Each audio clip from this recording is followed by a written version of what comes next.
It was a storm that swallowed a city. An estimated mile-wide tornado made a direct hit this evening on Tuscaloosa, Alabama. Population 180,000. Mass casualties are reported. The number's still in flux. But storm fatalities also reported tonight in Mississippi, Georgia, and Tennessee. These twisters, part of a storm system that began to sweep the South on Monday. Steve Osunsami has been covering it and joins us now from Lincoln, Alabama with the latest. Steve. Bill, it was a frightening night. First, there was the sound of the sirens from city to city that you could hear blaring through the night. Then there was the sight of the funnel clouds racing across the sky, bringing high winds and tornadoes, hopscotching all across the state, tearing down trees, bringing them over power lines, hundreds of thousands of people without power, causing a number of fatalities. We won't even really know the number until the sun comes up. This thing is massive. The pictures of the skies over Alabama this evening were frightening. Unbelievably large tornadoes swirling over large sections of Birmingham and Tuscaloosa. Some of them appear to be more than a mile wide. It looks like we got hit by a 5,000-pound bomb here. It is a total mess. You have cars on top of cars, buildings crushed. In Tuscaloosa tonight, reports that more than a dozen people were killed and 100 injured. And these were pictures of a rescue at a housing complex where the brick apartments were smashed into bits. The young girl they pulled from the debris survived. The night is still young. In the dark tonight, forecasters say there are still more funnel clouds lurking over parts of Alabama and now Georgia. The sirens that started blaring early this evening will continue through the night.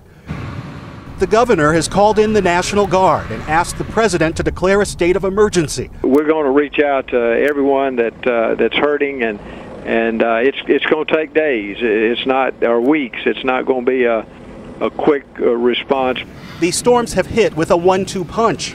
The first round came this morning, just after 6 a.m. A tornado was bearing down on families in Moody, Alabama. I felt the bed shaking, and that's when I jumped up. Like nothing left. At Wendy Pesnell's home, it's all gone.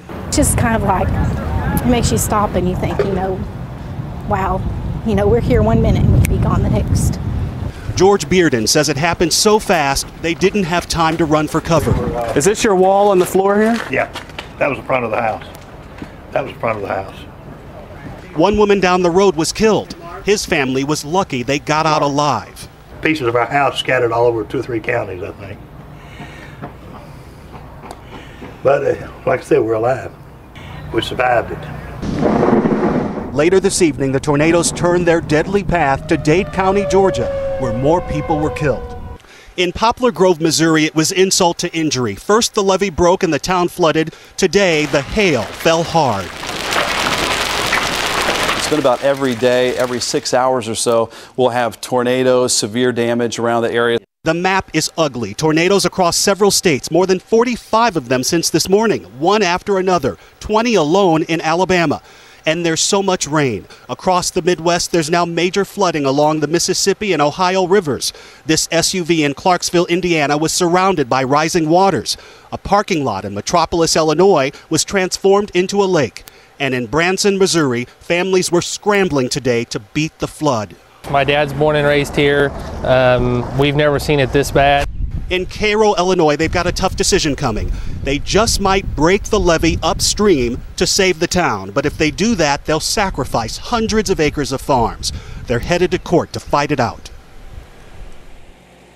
The president has already declared a disaster emergency here for the state of Alabama. Normally, that takes days, sometimes weeks, but not this time. Bill. Okay, Steve Osunsami from that storm-ravaged Alabama. Stay safe and thanks.